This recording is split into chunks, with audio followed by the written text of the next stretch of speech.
Hi mga tropa, ngayon ang aking first anime. Subscribe ka na, love you. Pindutin mo na rin ang notification bell and mag-subscribe ka na. So mga tropa, ang topic natin ngayon ay malikot na pag-iisip.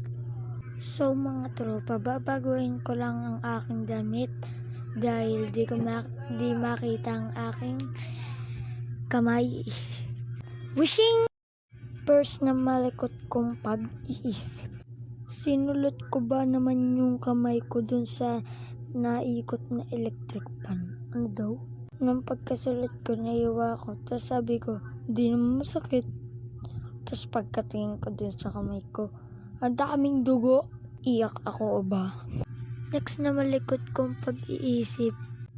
Alam nyo ba yung blade? Basta yung blade. Tinaray ko bang iwa yung kamay ko ay yung daliri ko. Kala ko kasi hindi matalas. Ayun, hiwa ako. Update. Pero hindi ako umiyak. 12 years old na ako nun eh. Ba't ako iyak? So mga tropa, hanggang dito na lang sa yung video. Pati mag-subscribe ka na. At pindutin mo na rin yung notification bell para lagi ka updated sa aking mga bagong video. At i-like mo na itong video ko. Thank you. Thank you for watching. Goodbye.